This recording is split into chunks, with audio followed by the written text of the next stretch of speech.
आइए हम मेरी भविष्यवाणियों की पुस्तक में से आज के वचन को पढ़ते हैं।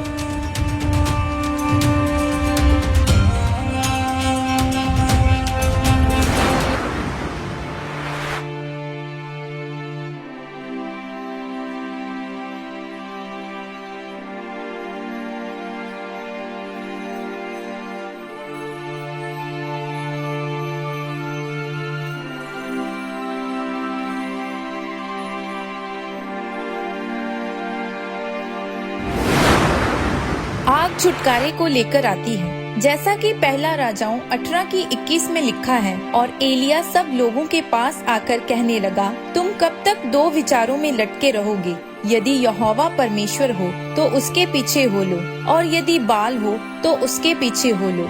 लोगों ने उसके उत्तर में एक भी बात ना कही। मेरे प्रियो, हमारा सबसे बड़ा आनंद इस दुनिया की आशीषें नहीं है। हमारा सबसे बड़ा आनंद ये है कि हम स्वर्ग जा रहे हैं, और शैतान चाहे कुछ भी कर ले, वो हमारी इस आशीष को हमसे छीन नहीं सकता। इस धरती पर तो हमारा कुछ सालों का सफर है, पर उसके बाद हमें परमेश्वर के साथ सदा के लिए रहना है। बाइबल में लिखा है कि वहाँ ना तो कोई रोना होगा, ना कोई दुख और ना कोई रात होगी। इसीलिए आज परमेश्वर आपको छुटकारा, गवाहियाँ और आशीषें दे रहा है, ताकि आप यकीन कर सकें कि अगर धरती पर कोई जीवित परमेश्वर है, वही ऐसे काम कर सकता है।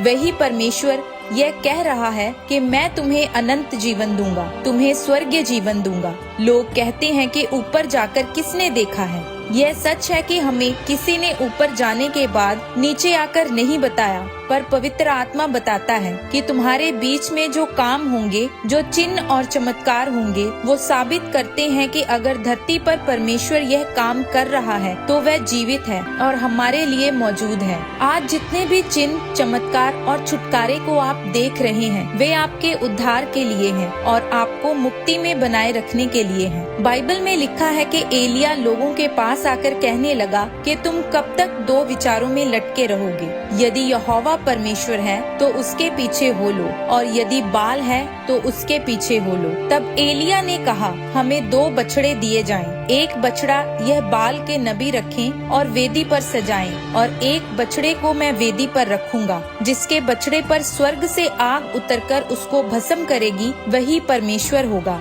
तब लोगों ने कहा, ये अच्छी बात है। एलिया को यह पता था कि जब तक यह लोग परमेश्वर द्वारा चिन्ह और चमत्कार ना देख लें, तब तक यह लोग परमेश्वर पर विश्वास नहीं करेंगे। इसीलिए उसने कहा, जो आग उतार कर उत्तर देगा वही परमेश्वर है। इसका मतलब छुटकारे के लिए आपके जीवन में आग चाहिए। एलिया यह जानता था, जैसे ही यह लोग परमेश्वर की आग देखेंगे तो ये छुटकारा पाएंगे। बाल के नबी सारा दिन वेदी पर बछड़ा रखकर बाल को पुकारते रहे, लहूलुहान हो गए, पर उन्हें कोई भी उत्तर नहीं आया।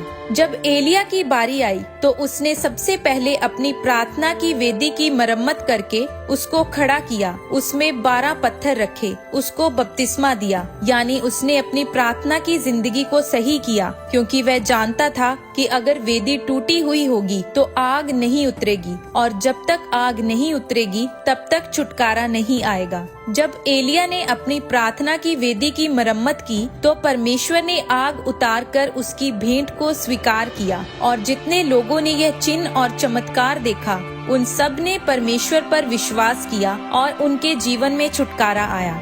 इसलिए मेरे प्रियो, अगर आप उद्धार को चाहते हैं कि आपके जीवन में छुटकारा आए, तो सबसे पहले तौबा करें, बपतिस्मा लें, और फिर उसके बाद अपनी प्रार्थना की वेदी को सुधारें। रोज परमेश्वर से प्रार्थना करने के लिए समय निर्धारित करें, तब परमेश्वर आपके जीवन में छुटकारा देगा और आपको आशीषित करेगा। आमीन।